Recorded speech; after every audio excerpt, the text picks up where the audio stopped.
كلية الفقه الحنفي تقدم.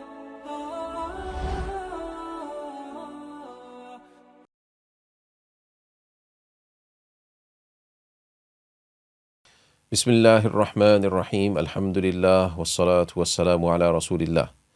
So Alhamdulillah, today inshallah we will be continuing with the section that we are doing here on the details regarding the fixed Quranic shareholders. Last time we started this section, we went through the shares in detail that the father, the grandfather, the uterine siblings, then the husband will receive. These shares we done in detail and we went through all of them. Hopefully everyone understood them very well now. Next, today what we will be doing, we'll be going through the wife share, the daughter's share, and the paternal daughters, granddaughter's share, should I say, paternal granddaughter's share. Paternal meaning the son's daughters, son's side of the family we're talking about, yes? So the son's daughter. So we'll do the shares of these individuals in detail, and we'll talk about the wife's shares, where the wife either receives a quarter or an eighth. So we'll talk about that in detail. We'll do some practice questions for it too. And I do, like I always say, pause the recording when I give you a chance to actually do the question yourself, so you get practice, and then unpause to listen to the answer. And then after the wife, the daughter shares, where she will always inherit either a half or 2/3, or she will become an agnatic shareholder with the son, receiving half the son's share. So this is the لِلذَّكَرِ مِثْلُ حَظِّ الْأُنْثَيَيْنِ concept. So that's the daughters. Then we'll do 5 shares, 5 scenarios, should I say, of the paternal granddaughter, meaning the son's daughter. So we will do her, shares are similar to the daughter, where she receives either half when she's only one, or 2/3 when there's 2 or more. Then she receives 1/6 even. She receives 1/6 if the daughter, there's only one daughter. So the granddaughter now receives 1/6. And next scenario number 4 would be the agnatic sharehold with her counterpart grandson, paternal grandson there. And lastly, she will receive nothing. So she will receive nothing when the son is there, and when there is the 2 or more daughters there and no grandsons. So we'll do all of that. We'll do the practice questions for this, going through this in a lot of detail, inshallah.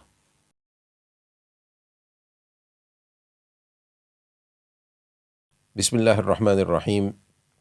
So now we move on to the next person amongst the fixed Quranic shareholders, the Dhawil Furud, that we were discussing in detail. So we have the wife here.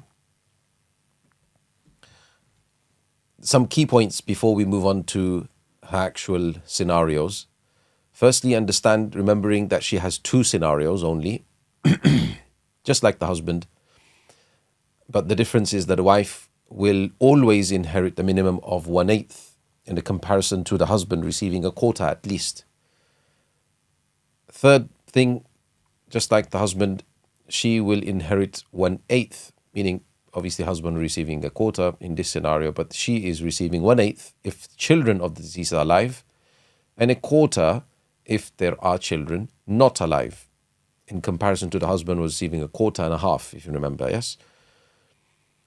Fourth one, same as the husband, there's no difference as to whether the children are from her or another wife of the deceased. And if there is more than one wife, then they will share the allocated portion, whatever it is, the 1/8 or the quarter, they will together share that.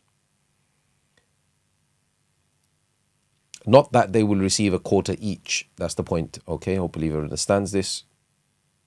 Now we move on to the actual scenario. So scenario number 1, where the wife is inheriting a quarter, and this is the scenario applies where the deceased does not leave behind children, or a child even, grandchildren, great-grandchildren, and so forth. So there's no descendants of the deceased alive. So you see the scenario of wife and father. So what happens in this scenario? I want everyone to do this one, then I'll reveal the answer. So now to reveal the answer, the wife receives, as we know, a quarter. There's no children. Father will be the asaba, will be the agnatic shareholder. There's only one fraction here, a quarter. So we make the divisor from that fraction, the 4, and we give the wife 1/4 of the 4, which is 1, and the remaining goes to the father, which is 3. Total here equals 4, and everything is fine. Scenario number 2. This is where the wife inherits an 1/8, and this scenario applies where the deceased leaves behind, this time does leave behind, a children or a child, grandchildren or grandchild, great-grandchildren, and so forth. So the scenario would be where you have a wife and you have a son, for example. So what happens here? So revealing the answer now, wife will receive 1/8. Son will be the asaba, gets the remaining as an agnatic shareholder. So again, only one fraction here. So we make it out of the fraction of the wife, 1/8. So we make it out 8, that is the divisor. Wife receives 1/8 of the 8, which is 1, and the remaining 7 goes to the son. This is the totaling to 8 in total, as we already had as divisor as.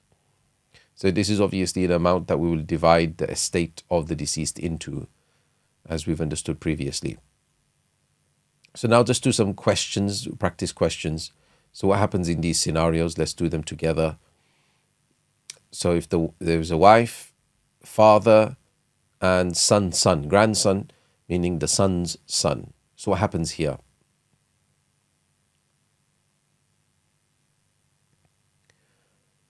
So revealing the answer, the wife will receive 1/8. Father receives 1/6 because there's a grandson there. And the grandson, son will receive, he'll become the asaba, the agnatic shareholder. So because there is 1/8 from group 1 and 1/6 from group 2, so we ignore the group 2, but now we're going to have to multiply the 8 by 3, giving us our divisor as 24. So 1/8 of 24 is 3, 1/6 of 24 is 4. We add up 4 plus 3 equals 7, minus the 24, from 24 should I say, and you will have 17 left over for giving the grandson, and we add it all up, 17 plus 4 plus 3 equals 24, and that's what we've given out. Alhamdulillah, this is correct. Okay, exercise number 2. We have wife, mother, full brother. What happens in this scenario?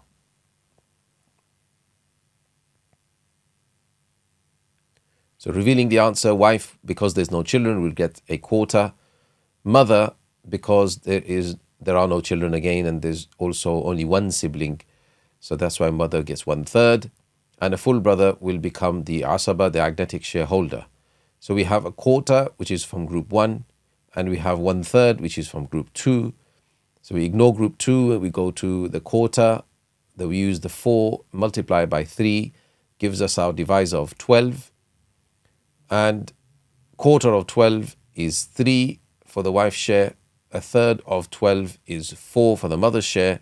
4 plus 3 again is 7, minus from the 12, we have 5 to give to the full brother left over. So this totals to our 12. 5 plus 4 plus 3 is 12. So this is the scenario we know that is correct now. The point of adding it up at the end is, always remember, because when you've done it all, especially in more complex scenarios, when you add it up, if it doesn't add up to the divisor, you know you've done something wrong. That's why you always good practice to add it up. Exercise 3, we have wife, son's daughter, okay, the son's daughter, granddaughter in essence, and agnate sister. So what happens in this scenario? Now, to reveal the answer, the wife will, because there's the children, the grandchild there in essence, so therefore the wife will receive 1/8, the granddaughter will receive half, and the agnate sister, because we have a granddaughter, in essence, banat. So according to the hadith, اجعلوا الأخوات مع البنات عصبة, we make the agnate sister a asaba, a agnetic shareholder. Now we have a half from group 1, and we have 1/8 from group 1 too. So when there is two, well, the fractions are only from group 1, we use the biggest one, meaning the smallest fraction in essence, but the biggest number. So 8 is the biggest number, 8. So we use 8 as our divisor. So 1/8 of 8 is 1 for the wife, half of the 8 is 4 for the granddaughters, the son's daughters, and we add it up equals 5. We've got 3 remaining to give to the agnate sisters, so they get 3. We add it all up, 3 plus 4 plus 1 equals our 8 total, and we know that we've got it right. So this was the wife's shares, all done. Now we move on to the next person, daughter. So the daughter of the person, the deceased. Key points firstly, the daughter has 3 scenarios we have to remember. The daughter will always inherit. Yeah, she will never be blocked, she will always inherit.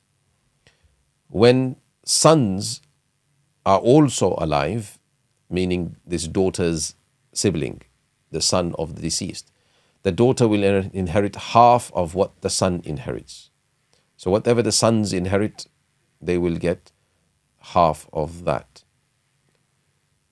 So now scenario number 1, the daughter inherits a half.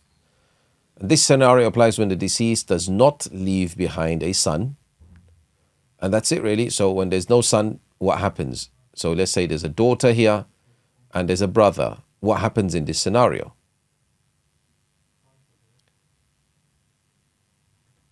Now, to reveal the answer, daughter receives half, as we already said above, and the brother will be asaba, he will get agnetic sharehold. There's only one fraction, half, so we use the 2 from there, so we make it out of 2 as divisor. Half daughter gets, so she gets 1, and the remaining 1 the brother gets, and we obviously are equals to 2, and that's nice and easy. Scenario number 2, where the daughter receives 2/3 between them. The daughters will receive 2/3, and this scenario applies when the deceased leaves behind 2 or more daughters and the deceased does not leave behind a son again. So in this scenario, what happens here, like we see 2 daughters, and let's say we put a father there. So what happens in this scenario? Now, to reveal the answer, 2 daughters obviously get 2/3, and the father gets his 1/6 plus asaba. Because there's a daughter, the father will become agnetic shareholder, plus he will receive his 1/6. So because there's a 1/6 from group 2 and 2/3 from group 2, so they're both from the same group. So we use the biggest number, which is 6. So we make the divisor out of 6. 2/3 of 6 is 4. The father will receive his 1/6, which is 1. Now we add up the 4 plus 1 equals 5, and there is still 1 left over to give to the father, so he gets his 1 plus 1. 1 is 1/6 share, and the other 1 is for his agnetic share, and he receives a total of 2. So this is totaling 6, and we've got it correct.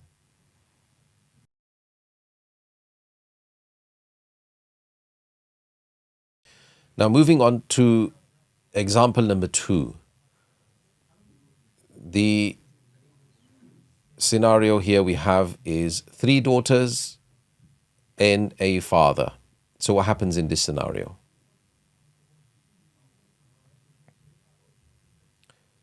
Now to reveal the answer, 3 daughters receive 2/3, and the father, because again there is a daughter, so he gets 1/6 plus the asaba plus the agnatic sharehold. Again, because there's 1/6 and 2/3, both from group number 2, the same group, so we use the biggest number, which is 6, as our divisor. 2/3 of the 6 will be 4, and the father again will get 1 plus 1 plus 1 plus 1, and it will equal 2. We got the 6 total, so this is fine. Now the point of this one I wanted to explain, which I've kind of explained before as well. As mentioned previously, I've explained it once, just in writing. Now we can see it, that distributing 4 shares amongst 3 daughters will result in each daughter getting 1.333. So you got 3 daughters and you got 4 shares. You got more shares this time. Last time we did one where there was less shares to give amongst more people. This way the other way around. But which is not a whole share, is 1.33. It's difficult to work with that, right? So therefore, in any such scenario where it's difficult to work with it because there's recurring decimal here, when we divide it, the 4 shares amongst the amount of people there is, so in which the individual shares would be a decimal number, it is advisable to leave the share as they are. So I always tell the people, just leave it as it is. So 4 shares amongst 3 daughters, that's how it's going to be. And only divide them at the time of distributing the estate.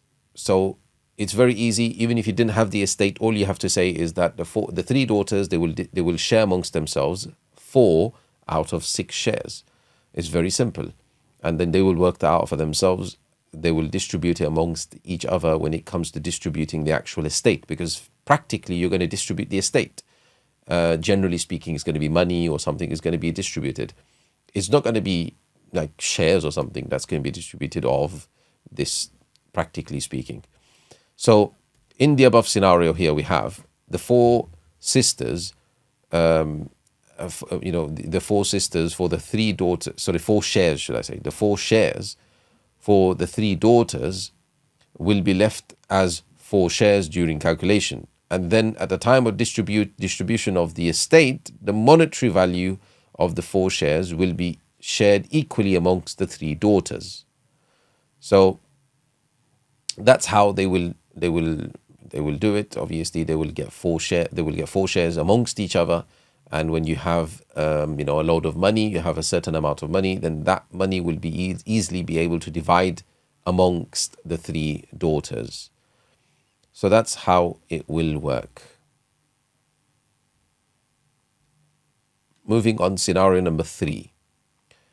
So scenario 1 was half. Scenario 2 is 2/3 when there's 2 or more of them and there's no sons involved at all. Now the daughter will become an agnatic shareholder with the son or the sons, however many there are, and share in the remaining estate. So each daughter will get half the share of the son.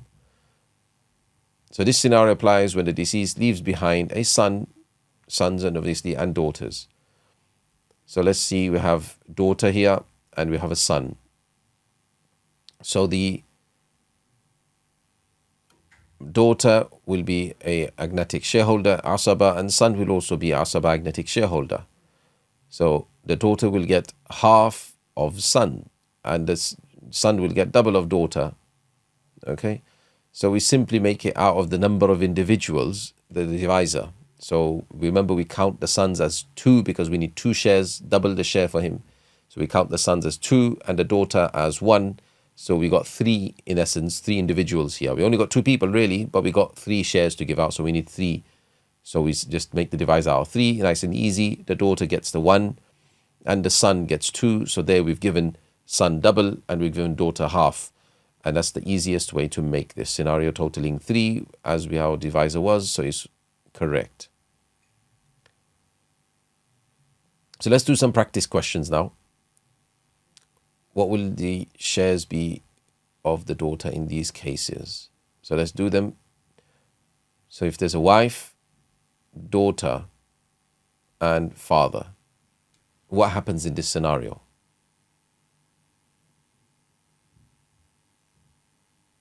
So now to reveal the answer, the wife, because there's a daughter there, will receive an 1/8. The daughter, because there's only one of her, will receive half. The father, because there's a daughter there, will receive his 1/6 and asaba 1/6 and agnatic sharehold. Now we see there is an 8, 1/8 and a half, which is both from group 1, but we got 1/6 too. So now because there's 1/6, we will have to scrap this group 2, but we will now multiply by 3, the biggest one out of them, meaning the biggest number out of them, which is the 8. So 8 multiplied by 3 is 24.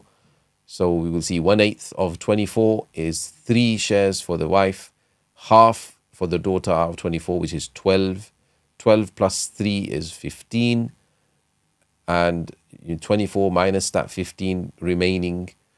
Actually, we still have to give 1/6 to the father, right? So before we add it up, 1/6 goes to the father. So 1/6 out of 24 is 4. So we add that all up. So 12 plus 3 is 15 plus 4 of the father's Dhawil Furuth share, his Quranic share, equals 19. So minus from the 24, we have 5 left over. So now the father, as his agnatic sharehold, will get 5 too. So 4 was his 1/6 share, plus the 5 as his agnatic share, which is left over, equals total of 9. So now we see, if we add it all up, 9 plus 12 plus 3 is 24. And this is, now we know the scenario is correct. Let's do another example. Husband, mother, son's son. Obviously, this is not to do with the daughter here, but the scenario I want everyone to do.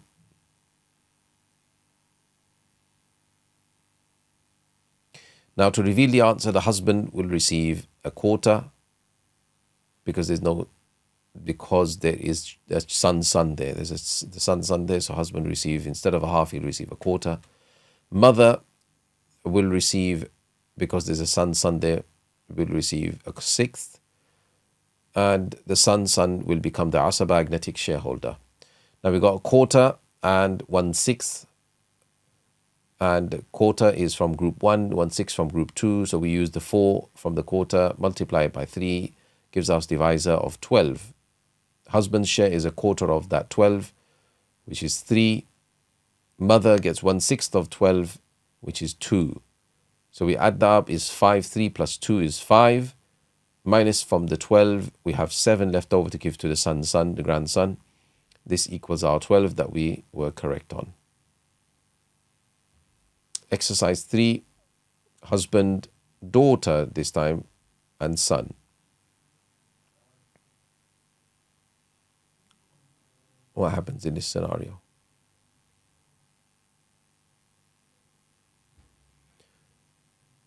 So, to answer, the husband, because there is a son there, will receive again a quarter. Daughter and a daughter, obviously, because there's a son and a daughter. Daughter, because there's a son there, will be asaba, will get the agnatic sharehold, half of the son. Son will also get asaba together. So now, because there's only one fraction, which is quarter, we make the divisor out of 4. So we give 1 to the husband, because quarter of 4 is 1. We have 3 left over to give to the daughter and son. Now it works out here because the daughter out of the 3 gets 1 and the son gets 2, and it all works out. The total is 4, and the daughter got half of the son got double of the daughter. It all worked very well. Now, as we go along, obviously later on, these are all simpler examples. We will give more complex examples. Hopefully people are getting used to this, because when the complex examples come up, I want everyone to make sure that they're getting it correct. Next person we're going to move on to is the paternal granddaughter. Now, the paternal granddaughter, some key points regarding her. Firstly, that she has 5 scenarios. The paternal granddaughter refers to the deceased son's daughter. Remember, it's going to be the son's daughter and not the daughter's daughter, yeah? It does not refer to the daughter's daughter in any circumstance. the paternal granddaughter receives the same share as the daughter in the absence of the daughter. In the concept wise, you can understand. If the paternal grandson inherits, then the paternal granddaughter will always inherit, because the paternal granddaughter will simply become a agnatic shareholder with the paternal grandson. The paternal granddaughter or the paternal grandson will not inherit only in the case where the deceased has a son.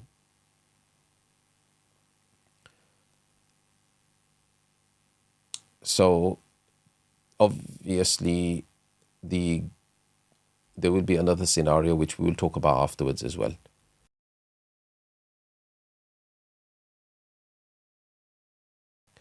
Now, to do the actual scenarios, scenario number 1 of the paternal granddaughter, she receives a half in this scenario. This scenario applies when the deceased leaves behind a paternal granddaughter and does not leave behind a daughter, a son, a son's son, and so forth. So there can't be daughter because daughter is above the granddaughter. And there can't be also son, son's son, and so forth. So paternal granddaughter, mother, and brother. What happens in this scenario? To reveal the answer, paternal granddaughter receives a half because there's no other children. Mother, because there's a granddaughter, receives a sixth, and the brother becomes the asaba, the agnatic shareholder. So we have a half and a sixth, half from group 1, 6 from group 2. So just use the half, the 2 there, multiply by 3, and we get our divisor as 6. Half of the paternal granddaughter's share, half of 6 is 3. 1/6 of 6 is 1. So we add that up, 3 plus 1 equals 4. There's 2 remainder to give to the brother. This equals our total 6, and it's all perfectly fine. Scenario number 2. The paternal granddaughters receive 2/3, just like the case of the daughters, you see. So that's the granddaughter will receive, granddaughters, you can say, receive 2/3 when there's more. This scenario applies when the deceased leaves behind more than one paternal granddaughter and does not leave behind a daughter. Again, the same, the son, a son's son, and so on. So this scenario, you have 2 paternal granddaughters this time. You have a mother and you have an uncle. So what happens in this case?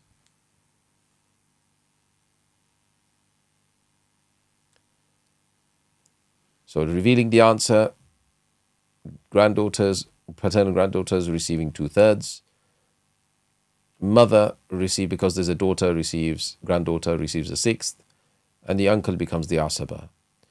So we have 2/3 and 1/6, both from group number 2. So we use the bigger number, which is 6. 1/6 has a 6 as a denominator, so we use that bigger number, which is our divisor 6. 2/3 of 6 is 4 for the paternal granddaughters to share amongst them. And mother, because 1/6 of 6 is 1. And if we add that up, 4 plus 1 is 5. We only have 1 left over to give to the uncle. So this is our total of 6. Now over here, notice that there is 2 paternal granddaughters and 4 shares. You could give 2 each and give them that, because it's perfectly fine to be able to do that. So you could write 2 each here. Now our scenario number 3. The paternal granddaughter inherits 1/6. This scenario applies when the deceased leaves behind one daughter and one or more paternal granddaughters and does not leave behind a son, a son's son, and so on. So if there is one daughter, like in this case, we have paternal granddaughter, we have a daughter and a mother and brother. So what happens in this case?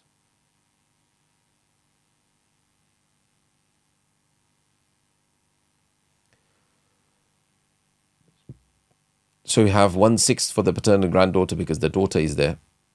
Daughter receives a half. Mother, because there's daughters, receive 1/6, and the brother becomes a asaba. Notice the point of this scenario, 1/6 scenario, if those who understand fractions, is that daughters, whether it's daughters, granddaughters, maximum receive, when there's more of them, receive 2/3.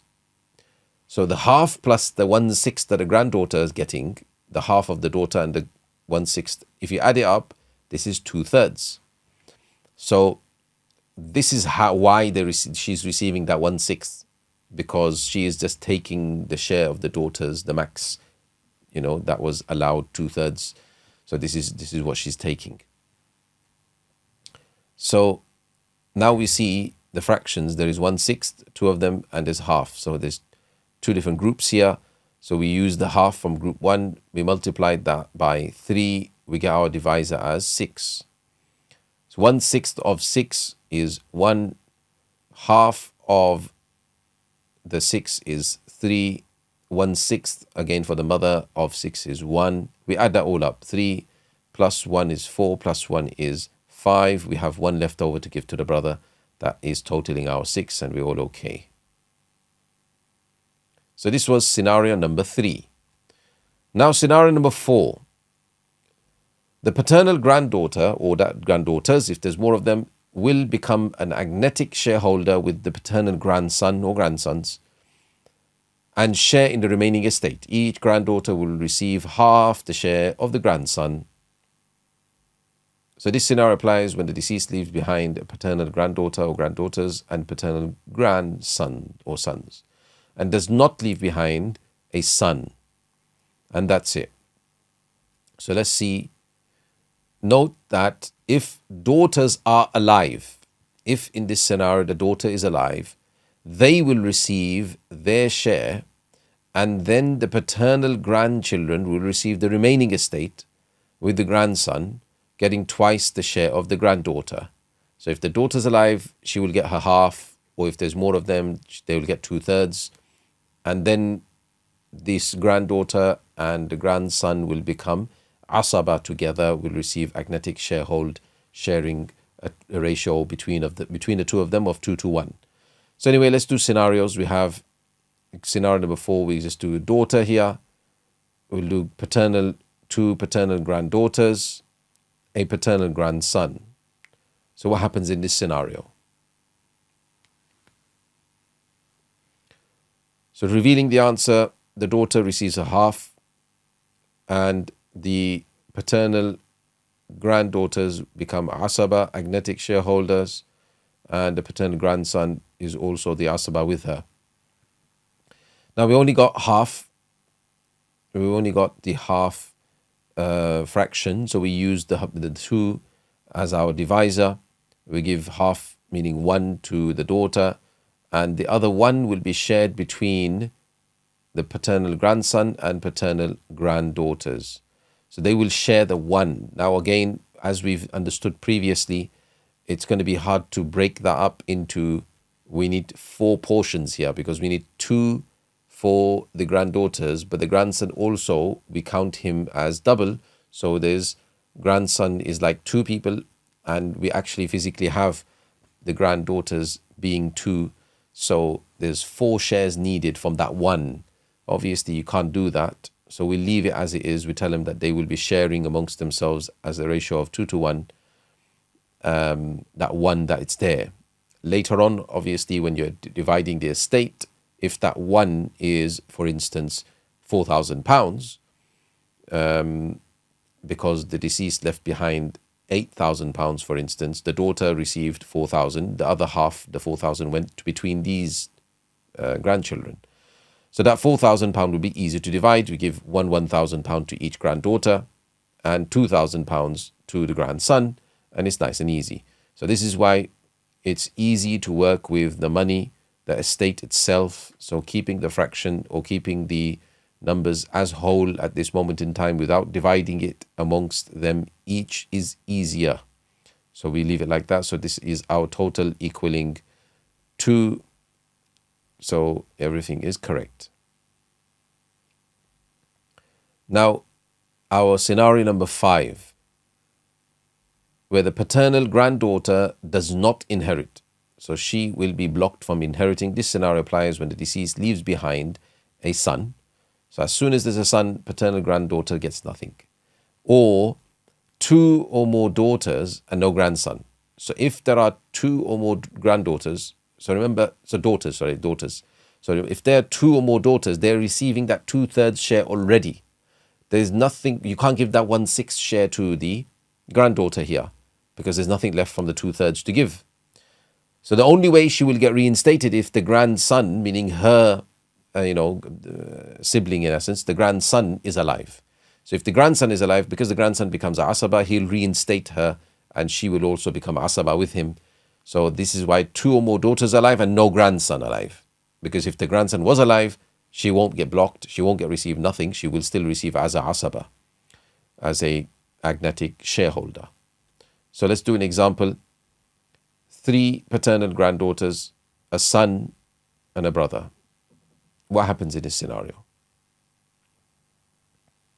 So now to reveal the answer, because the son's there, it's fairly obvious. Paternal granddaughters receive nothing. They are mahjub, as we call. The son receives asaba, brother receives nothing. So we just divide the property into one, the estate, because there's only one son. We give everything to him, and that's it. Scenario done.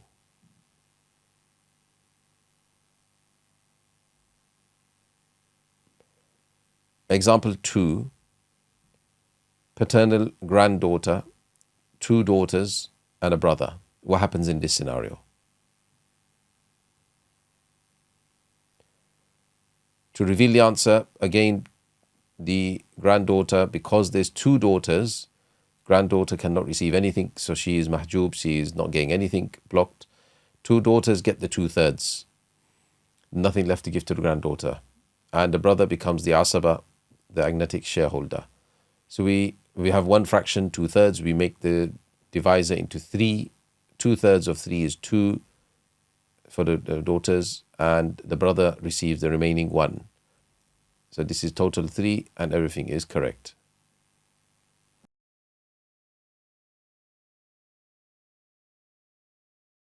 Bismillahir Rahmanir Rahim. Alhamdulillah wassalatu wassalamu ala Rasulillah. So now, to summarize what we have done, we went through the shares of the wife, the 2 shares, if you remember, a quarter or an eighth. When there's children, 1/8. When there's no children, a quarter. We went through the practice questions for that as well. Then we went through the daughter's shares, 3 shares for the daughter, a half, 2/3, and asaba, agnatic sharehold if there's the son there. Then we did the paternal granddaughter, meaning the son's daughters, where we have a half, 2/3, 1/6, asaba, or nothing. She receives nothing in these 2 cases that we prayed already. If the son's there, she receives nothing. Or if there's 2 or more daughters, and there's no grandson, then she will be blocked also. So let's do some practice questions. So here we have what will be in these cases the scenario. What will be the scenario? So we have husband, granddaughter, father.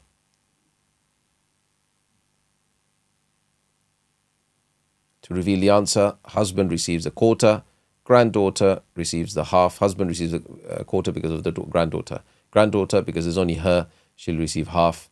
Father, because there's a granddaughter, receives 1/6, and asaba, agnatic shareholder. Now we see that there's a quarter and a half, which is from group 1, but there's also 1/6.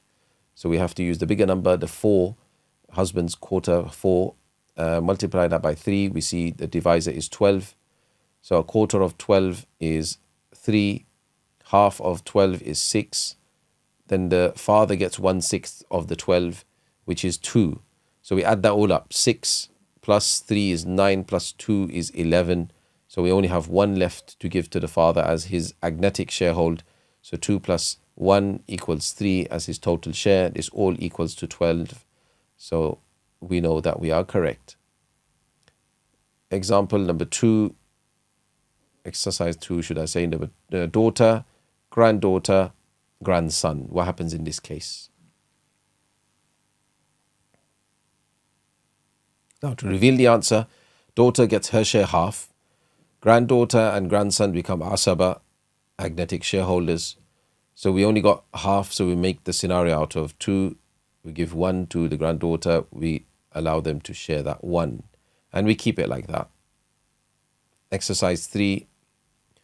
Granddaughter, daughter, son. What happens in this case?